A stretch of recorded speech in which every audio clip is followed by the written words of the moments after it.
भोजनाची आळी भूक लागलीया भोजनाची आळी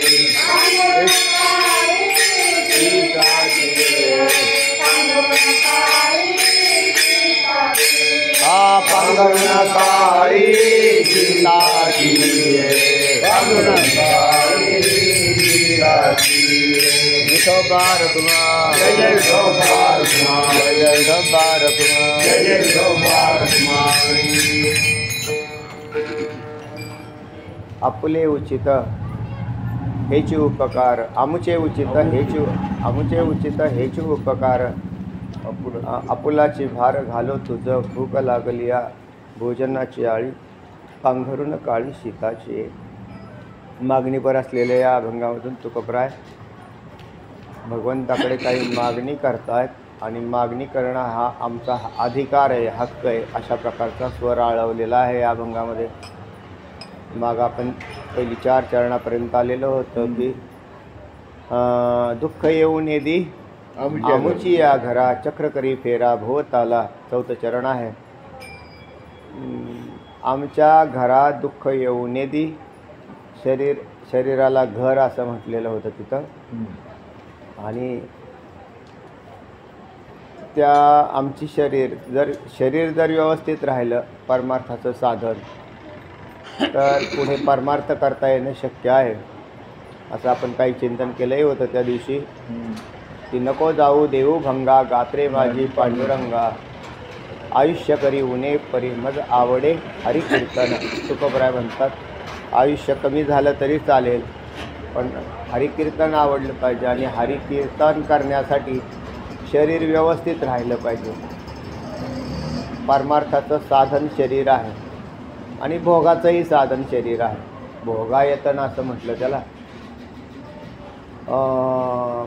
म्हणजे भक्त जर नसेल तर जीव हा शरीराचा उपयोग भोगासाठी करतो म्हणून भोगण्याचं ते साधन ठरतं. उत्कृष्ट शरीर असलं पाहिजे, इंद्रिय बलवान असली पाहिजे, प्रारब्धाने विषय सन्मुख असला पाहिजे आणि नुसता विषय नाही तर अनुकूल विषय असला पाहिजे. असं सगळी जर व्यवस्था असेल तर तो मनुष्य विषय भोगामध्ये त्या शरीराचा वापर करतो. पण ज्यांना हे कळालं की विषय नाश पावणारे आहेत म्हणजेच हे विषय दुःखदायक आहेत, कोणाला कळालं तर पंडितांना कळालं. येही संस्पर्शजा भोगा दुःख येऊ नये येवते आद्यंतवंत कौंतेय न तेषु रमते बुधा असं म्हटलं 5व्या अध्यायात. तेव्हा येही संस्पर्शजा भोगा जे संबंधापासून उत्पन्न होतं म्हणजे इंद्रिय आणि विषयाच्या संयोगातून उत्पन्न होणार त्याला संस्पर्शजा भोगा दुःख येऊ नये येवते दुःखदायक आहे असं ज्याला कळालं मग आणि कळाल्यानंतर पटलं मनाला रुचलं तर आपोआप विषयापासून निवृत्त होतो. आणि मग विषय इकडला विषय संपला पण एक विषय राहिला. कोणता? एक विषय तो सकळांचा हरी त्याच्या आवडी तरी अंध बहिरये प्रेत लोकाचारी त्यांची कीर्ती गायली पुराणांतरी हो असं म्हटलं. तेव्हा एक विषय झाला त्यांचा आणि तो भगवंत बनतो. त्यावेळेला सर्वेंद्रिय हे भगवंताच्या सेवेमध्ये जातात. आणि मग इथं जरी प्रारब्धजन्य अवस्थेमध्ये किंवा जर इंद्रियांची दुःख भोगायला लागली शरीराची दुःख भोगायला जर सुरुवात झाली तर त्या साधकाला साधना अवलंबन करता येत नाही. त्या साधन जरी करायचं ठरवलं त्यांनी तरी त्याला ते साधन करता येत नाही. जसं वयस्कर वय झालेल्या माणसांना बसताही येत नाही आणि उठताही येत नाही. खुर्चीवर बसावं तरी अडचण आणि खाली बसावं तरी अडचण.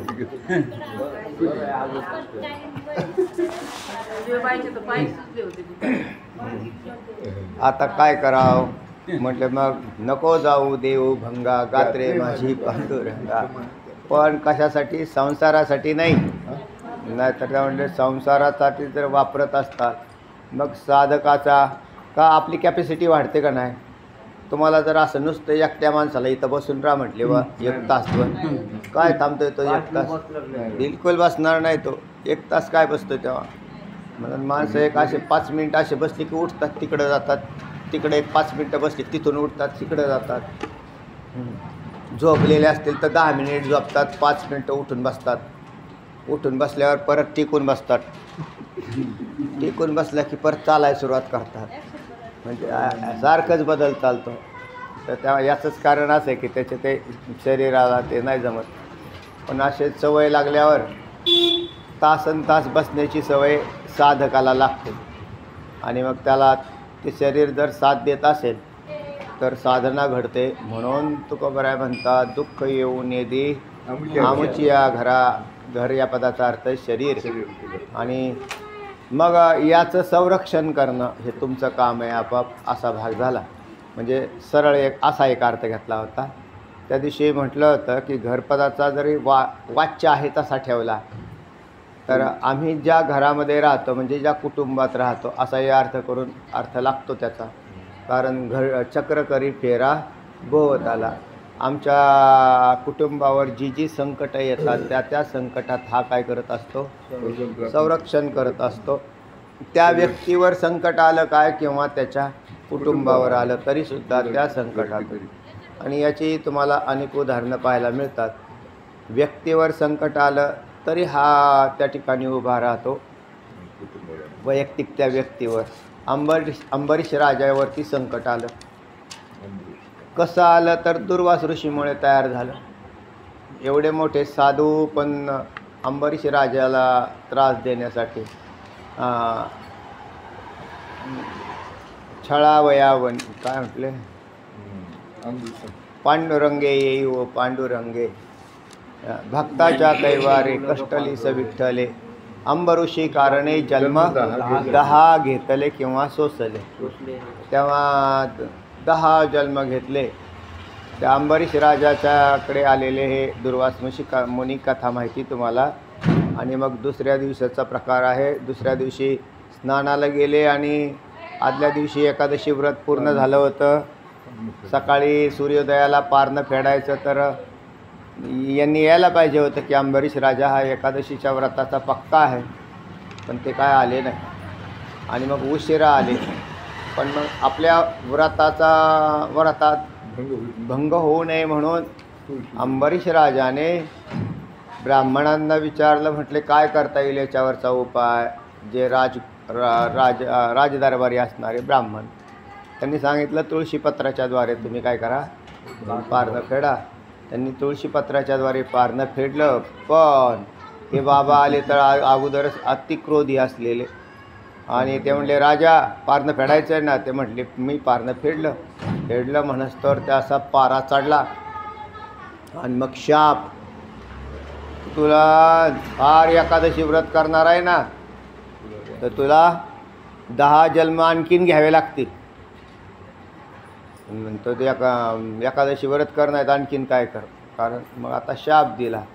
पण त्या शापाच म्हणून त्या ठिकाणी सुद्धा भगवंताने काय केलं, स्वतःही जन्म सोसले, स्वतः सोसले. आणि ज्या वेळेला त्यांनी कृत्या करून पुढची त्या अंबऋषीचा नाश करायला कृत्येची उत्पत्ती केली. त्या कृत्येचा नाश चक्राने केला आणि चक्र पुन्हा त्या दुर्वास मुनींच्या मागं लागलं. वर्षभर पळत होते. सगळ्या देवांकडे जाऊन आले, विष्णूकडे जाऊन आले. विष्णूने सांगितलं माझ्या हातात चक्र नाही राहिलं तर चक्र करी फेरा भोवताला. ते चक्र फिरत राहिलं. अंबरीश राजाच्या रक्षणासाठी देवाचं चक्र ते भगवान विष्णूचं दर्शन घेतल्यावर ते चक्र थांबायला पाहिजे होतं पण ते थांबलं नाही. तरी ते जाळत होतं. ते त्यावेळेला ते म्हटले देवा मी काय करू आता. जेव्हा भगवान विष्णूंनी सांगितलं मी ज्यांच्यासाठी हे चक्र सोडले त्या माझ्या भक्ताचं दर्शन घेतलं की हे निघून जाईल म्हटलं. हे तर किती सोपं होतं व त्यावेळेला सोपं होतं का नाही. वर्षभर अवघडात पडायचं कशाला, पण नाही जमत. तेव्हा कुठे का व्हायना त्यांना तेवढं दुःख भोगावं लागलं अंबरीश राजाला त्रास दिल्याबद्दल दुर्वासांना. आणि मग जाऊन साष्टांग दंडवत घातलं कोणाला, अंबरीश राजाला. आणि मग ते चक्र मागं पाहतात तर ते निघून बी गेलं. कारण जे भक्ताला जो कोणी भक्ताला संकटात टाकील, त्रास देईल, त्याच्यासाठी चक्र करी फेरा भोवताला. म्हणून भक्तांचं रक्षण करतात. तसे भगवंत साधकाचंही करतात आणि संतांचंही रक्षण करत असतात. साधकाची साधना बुडू नये याच्यासाठी देव हे पुष्कळ त्याचं रक्षण करतात. आता रक्षण पदाचा आपला अर्थ देव सांभाळ करतो असा आहे, पण सांभाळ या पदाचाही काय अर्थ आहे हे आपल्याला ज्ञात नाही. म्हणजे देव हा कष्ट देऊन, दुःख देऊन सुद्धा भक्तांचा सांभाळ करतो, त्यालाही सांभाळच म्हणतात. म्हणजे एखादा माणूस भक्ती करत नसेल आणि त्याचा वीक पॉईंट असतील काही, की त्याच्यात जो गुंतलेला आहे, पूर्वी चांगला होता पण नवीन त्याच्या जीवनात काही बदल झाले आणि त्याच्यात तो गुंतला, तर देव हा ज्याच्यात गुंतलेला आहे त्या मुद्द्याचा नाश करून टाकतो, दुःखातून नाही. समजा एखाद्याचं त्याच्या पत्नीवर अधिक प्रेम आहे, घरच सोडत नाही, बायको शेजारी बसलेला असतो तो दिवसभर, तर त्याला दुसरं काय नाही, त्याची बायको उचलायची, त्याला नाश केला की ते आपापच मोकळं होतं आहे. पण कशासाठी ते म्हणले, हे तर मग उलटं काम झालं महाराज. उलटं नाही झालं, त्याचा हित कशात आहे, त्याच्यातच आहे. म्हणून त्याच्यात हित आहे. काय प्रमाण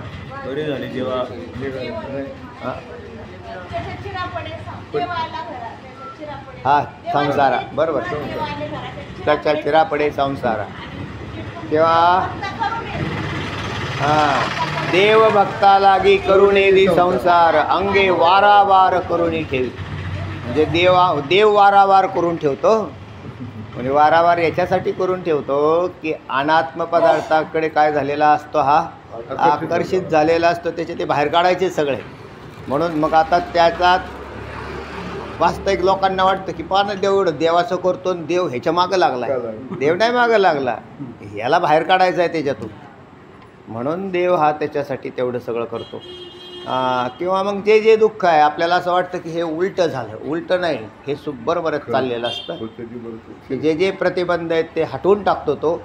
आणि मग त्याच्यात म्हणून मग भक्ता कोणाचं, साधकांचं रक्षण करतो, सिद्धांताचं करतो, सिद्ध पुरुषाचं. बोला. 10 जन्म घेतले. हा, मग पुढे झालं, जन्म घेतले तर स्वतः सोसले. कारण जन्म घ्यायचं म्हटलं की दुःख आलं आहे ना.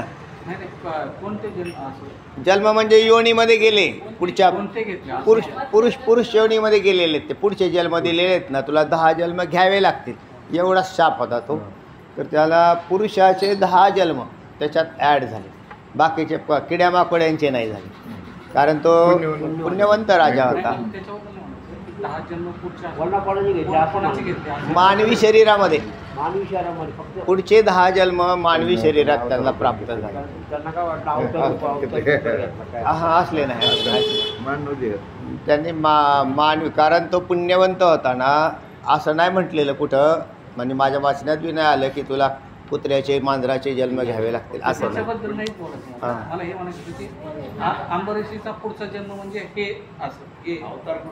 अवतार नाही, मनुष्य शरीर, मानवी शरीर, जसं आता आपलं बी आहे, याच्यावर काही शिक्का नाही आहे. खरं सांगू का, कसलेच शिक्के नाही आहेत. मागं आपले जे 10 जन्म झालेले आहेत ना, काय आहे का परिचय तरी आहे का त्यांचा? खबरच नाही. त्या जन्मात आपल्याला ओळखतात, ही जगताप आहे, हे शेंडे येतं, हे आमके येतं, फलाणे येतं, हे पुसून जातं लगेच. हे काही राहत नाही. मागच्या जन्माचं काय आहे का? नामदेवरायांचं ते वेगळं होतं. नामदेव, आता हे अंबरीश राजा जे आहे ना, नाही, तो अंबरीश राजा हे तुकोबरायचे आहेत. म्हणजे त्यांची जर मागची खतावणी काढली आपण आणि पाहिलं तर हे अंबरीश राजा हे तुकोबरा आहेत. पण मग तुकोबरायांचे 10 जन्म पुढेही झालेले दिसतात. पण मग नुसते एवढे जे ठळक अवतारातले जन्म येतं असं नाही म्हणता येत. म्हणजे अवतार त्यांचे झाले, तेच अवतार पुढे आलेले आहेत, कारण ते भक्त कोटीमध्ये येतं. तर तेव्हा अंबरीश राजाच्या नंतर भक्त प्रल्हाद असेल किंवा उद्धव असेल, अंगद असेल किंवा नामदेवराय, तर हे तुकोबराय, तर हे आहेत. पण हे सोसले असं नाही म्हणता येत ना मग ह्यांना, कारण याच्यामध्ये त्यांची भक्ती केलेली दिसत आहेत असे. तर त्याला शाप मिळाल्यामुळे सोसले म्हणजे गर्भाचं दुःख नाही लागणार. सोसणं कशात, गर्भात जाणार पण गर्भाच्या दुःखापासून वाचणार, मरणार पण मृत्यूच्या दुःखापासून वाचणार. जायते असते वर्धते विपरिणमते अपक्षयते विनश्यती, विकारही घडणार त्याच्या शरीरात पण दुःख नाही लागणार. अशा प्रकारे म्हणजे मानवी शरीरात जे दुःखही, मानवी शरीरातही दुःख लागतंच आहे. पण मग ते सोसायचं म्हणजे देवानी त्याच्यामध्ये काय करायचं, त्याच्यामध्ये राहायचं. मी असं समजत होतो की अंबरीषीचे पुढचे जे 10 जन्म असतील ते म्हणजे आता हे प्रल्हाद, मग हे पुढचे जन्म असतील तर मग ते अवतारी पुरुष झाले, सगळे पुढचे झाले, अवतार आले. पण मग जन्म सोसिले असा शब्द आहे ना आलेले, म्हणजे होऊन गेलेले आहेत ते. म्हणजे आतून हे जर मोजले तर होत नाही, तर मग तुमचे 10 कुठे बसतात नाही बसत. मग ते जेवढे जन्म सोसलेले आहेत त्याने, मग अंबरीश राजाला गर्भात घालणं, परत बाहेर काढणं, गर्भात गेल्यावर त्याचे दुःख यांनी देवाने भोगणं, हे काम देव कर. चला त्या हां हां देणार, बरोबर बरोबर आहे. दुःख येऊ नये दे आमच्या घरा, आमच्या घरा म्हणजे शरीराला आणि आमच्या घरा म्हणजे कुटुंबाला, असे 2 अर्थ घेतले. तर त्याच्यामध्ये ते सहकार्य आहे. भोग टळत नाहीत, जे जे येणार भोग ते येणारच, त्याच्यात काहीच होत नाही. पण असं आहे, मिरची खाऊन तोंड भाजलं तर भगवत रूपी साखर जर असेल तर तेवढाच आधार आहे त्याला. सहन करायची क्षमता वाढते. तोंड होरपळल्यावर आपण लहान पोरं नाही का बोंबलत्यात, मग लगेच त्याला आई काढते, जर तर बुचकुली भरून हे खा साखर, ती तोंडात खाल्ली, थोडा वेळ झाला की त्याला तरी ते अजून वरडत राहतं. मग त्याला अजून साखर थोडी थोडी दिली गप, म्हणजे त्याला मिरचीचा इफेक्ट मारला. साखरेने काय केला, जसा भगवत कृपा जी आहे ना ती प्रारब्धाचा इफेक्ट मारते. आता हे प्रारब्धाच्या बाबतीत काही कथा ऐकतो, पण त्याला शास्त्रीय आधार काय मला पाहायला नाही मिळाला. कोणती? की समजा की एखाद्या व्यक्ती हे होत असतो, फार पूजा वगैरे करत असतो, सगळं करत असतो, हे सगळं त्याचं म्हणजे पारमार्थिक असतो. पण त्याचा काही दिवस ॲक्सिडेंट झाला तर मग तो म्हणतो अरे तू पारमार्थिक आहे, असं तसं तुझा ॲक्सिडेंट झाला. तर मग सांगितलं की नाही, की तुझा तिथं मृत्यू होता पण ते ॲक्सिडेंटवर आला, असं म्हणजे आहे ना. मी सांगितलेले आहेत का तुम्हाला, मी सांगितलेत की पाठीमाग तुम्हाला. तर म्हणजे हे विषय मी सांगितलेला आहे, हाच विषय बऱ्याच वेळा. तर पण त्याचं जे प्रारब्ध आहे ते अटळ आहे ना. त्या प्रारब्धा ॲक्सिडेंटवर पाय मोडला, एवढ्यावर तुझं वागलं का बरं असं झालं असं ते ऐकलं. पण त्याला शास्त्रीय असा आधार मला नाही नाही. त्याच्यात शास्त्रीय आधार म्हणजे 2 मृत्यूयोग दिलेले आहेत, टळणारा आणि न टळणारा, असे 2 दिलेले.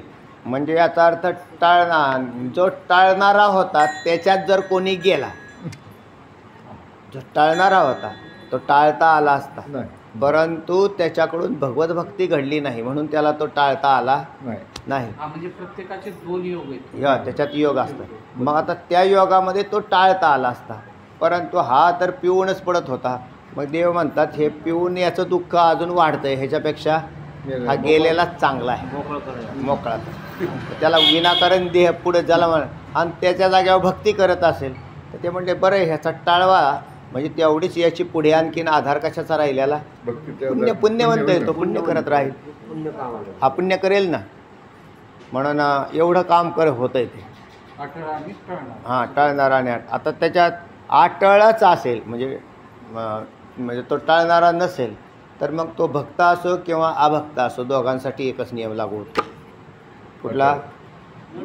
म्हणजे त्याला मृत्यू देणं गरजेचंच, कारण त्याचा तो पुढे प्रारब्ध शिल्लकच नाही.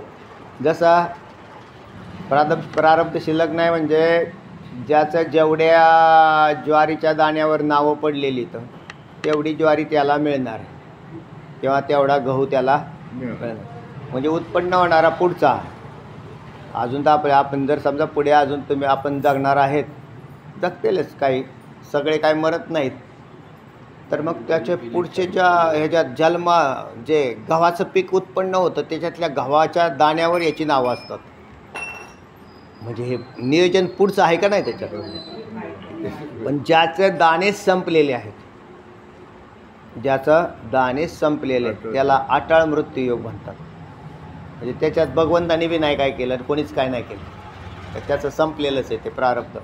आणि मग हा एक भगवंत सहकारी आणखीन त्याला कुठला, की पुढच्या जन्मामध्ये जिथे जाणार आहे तिथं त्याची व्यवस्था व्यवस्थित करणार पुन्हा. कारण त्याला जो मनुष्य भक्त आहे त्या भक्ताला खरा आधार कोणाचा असेल तर देवाचा आहे. म्हणून भक्त मृत्यूनंतरही उत्कृष्ट जन्मामध्ये जातो आणि भगवंत त्याचा सहकारी दाता असतो. पांडवांचा सहकारी असं म्हटलं ना तिथं, जसं पांडवांचा सहकारी होतो. किंवा काय होतं, वाहे डोंब्या घरी पाणी, काय तो आपण हरिश्चंद्र राजाविषयी सांगितलं. हां, डोंबा घरी पाणी वाहे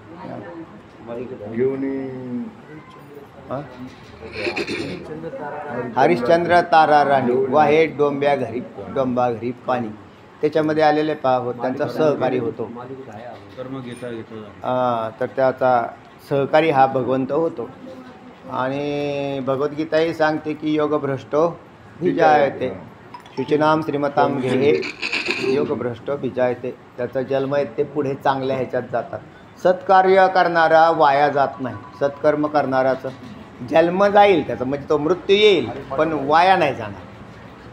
पुढच्या जन्मात त्याच्याकडून पुन्हा आणखीन साधना घडेल असं शरीर त्याला दिलं जाईल आणि त्याच्यामध्ये त्याचाही सहकारी तिथं तो असतोच. अजून असं आहे की आपल्यामध्ये जी सहनक्षमता तयार झालेली, हे जर तुम्ही परमार्थ करत नसते ना तर तुमची सहनक्षमता एवढी नाही, फार खालावलेली दिसली असते. सगळ्यांची परिस्थिती सांगतो तुम्हाला.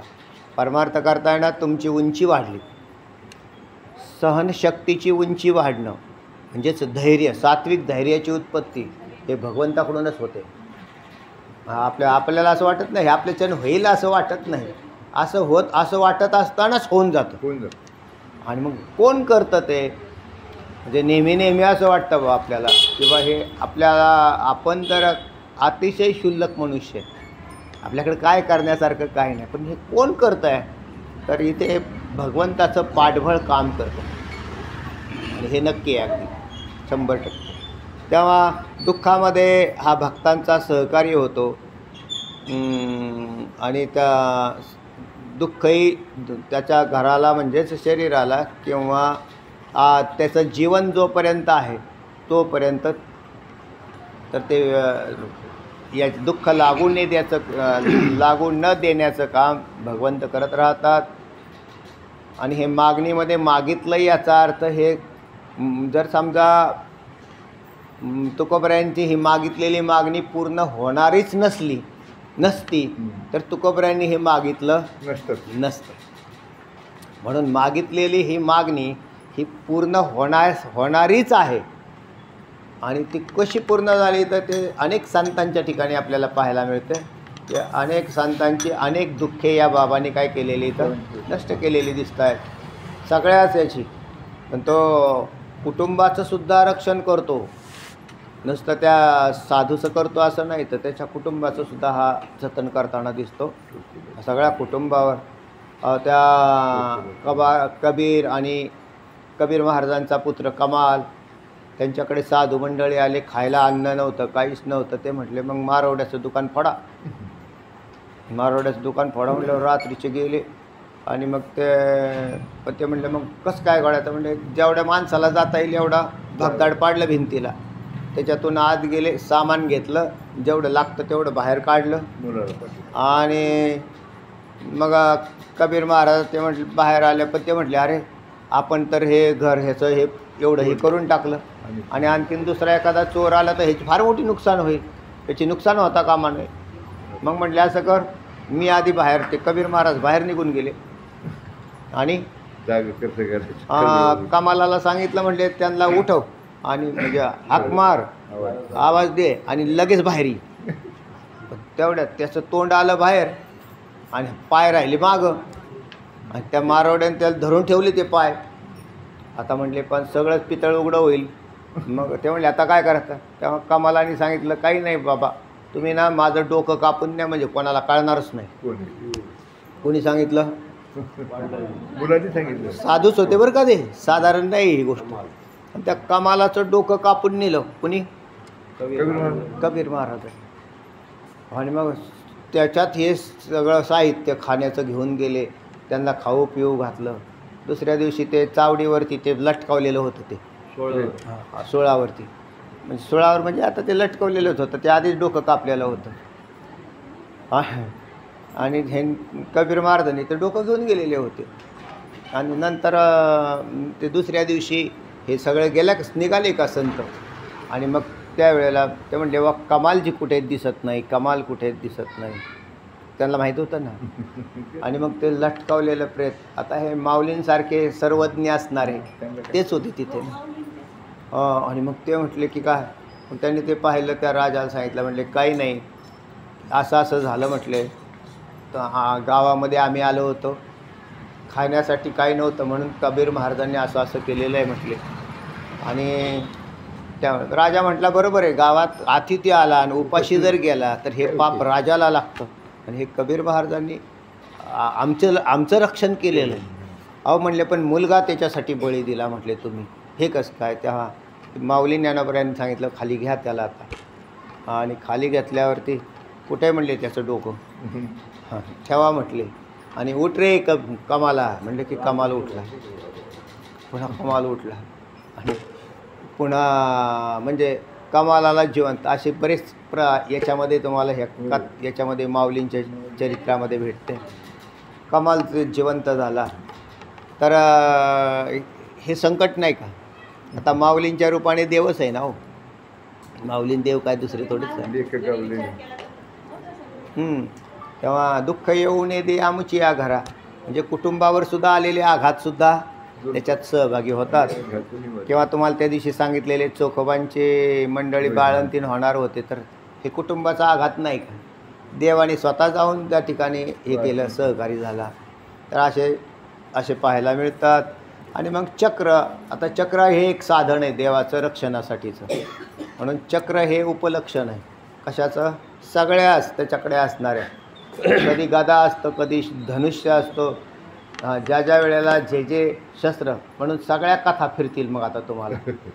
म्हणजे नुसतं चक्रावर नाही आधारित राहणार, पण चक्र हे सगळ्याचं उपलक्षण आहे. जे जे जे भक्तावर संकट जेव्हा जेव्हा आलं त्या त्या वेळेला त्यांनी वेगवेगळी साधनं वापरलेली, नुसतं चक्र नाही वापरले. हो हो बरोबर आहे. तर त्या भगवंतानी म्हणून तिथं असं म्हटलं आहे की चक्र हे चक्र करी फेरा भोवताला. तर भोवताला चक्र फेरा करी म्हणजे देवाची सगळी साधनं भक्ताच्या रक्षणासाठी सतत असतात म्हणून. आणि देवाने स्वतः हातामध्ये कमळाचं फूल धारण केलेलं आहे ना, एका हातात कमळ घेतलं, तेही कशासाठी.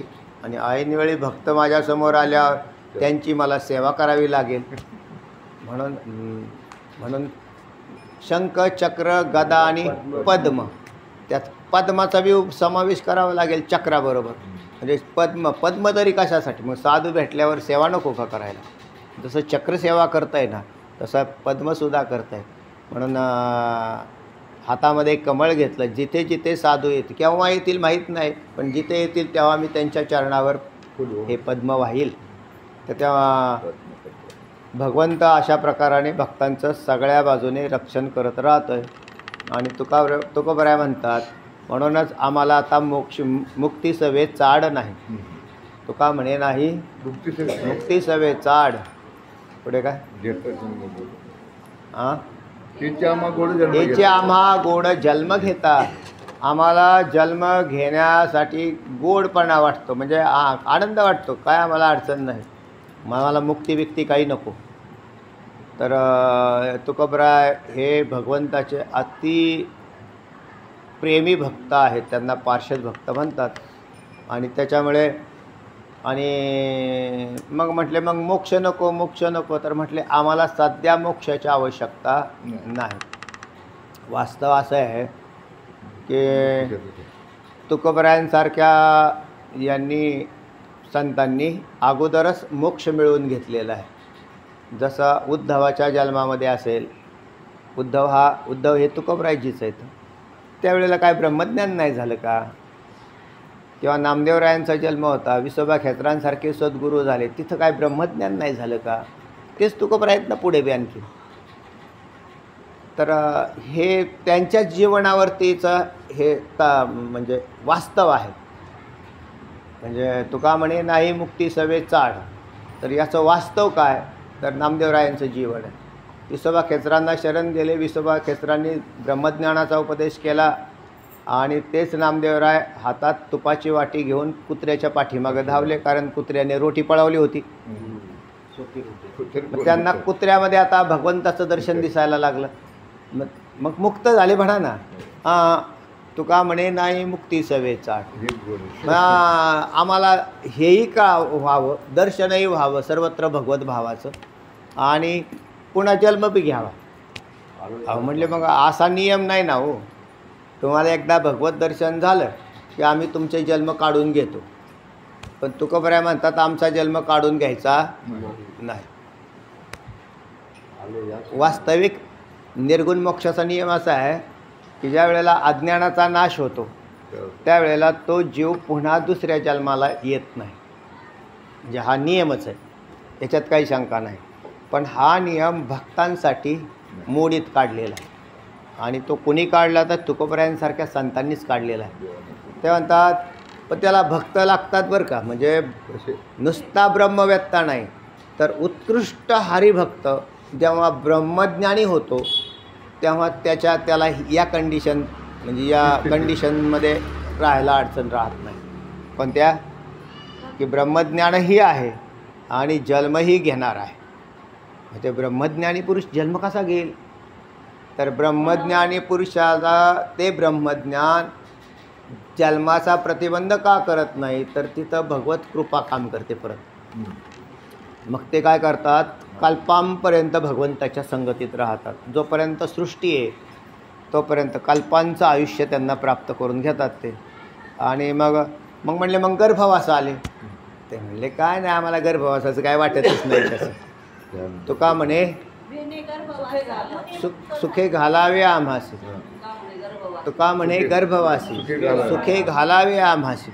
म्हणजे आम्हाला गर्भामध्ये घालावं पण सुखात घालावं, म्हणजे दुःख लागू नये. आणि त्याच्यात अजून एक दुसरा नियम असा आहे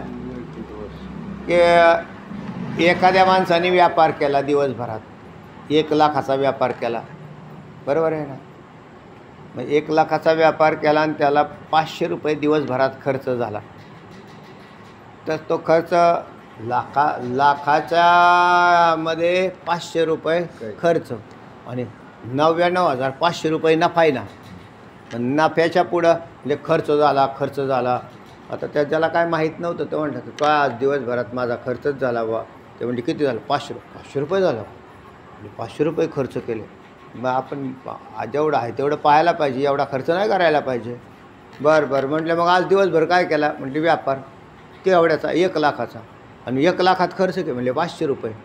हा काय भारी तुझं काम. तर 99,500 नफा आहे. तसा गर्भवासाचं दुःख 500 रुपयाचं आहे आणि 99,500 फायदा आहे.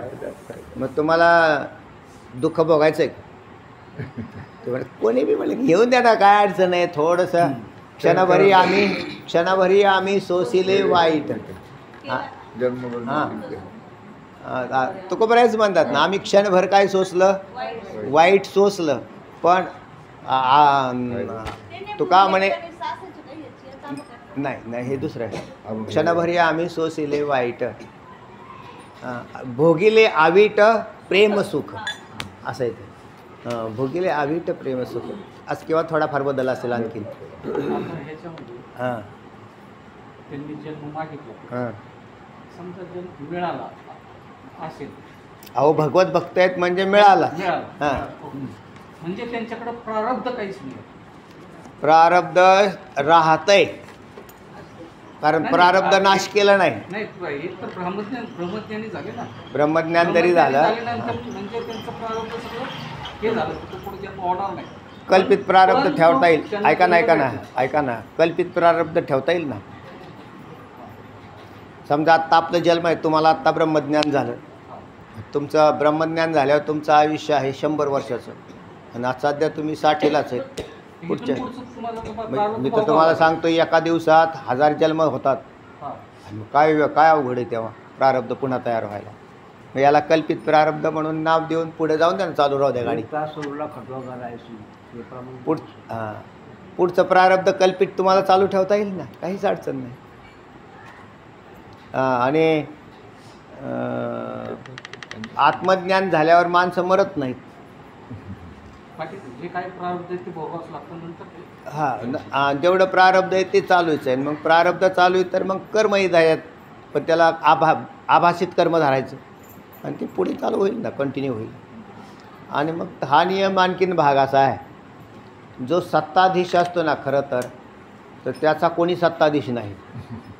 म्हणून भगवंताने जो नियम संतांना लागू केला, तर तो स्पेशल बी असू शकतो, असं काही सांगता येत नाही. की बाबा आणि सामान्यांना सगळ्या ते सामान्य आहेत का, संत सामान्य आहेत का, नाही.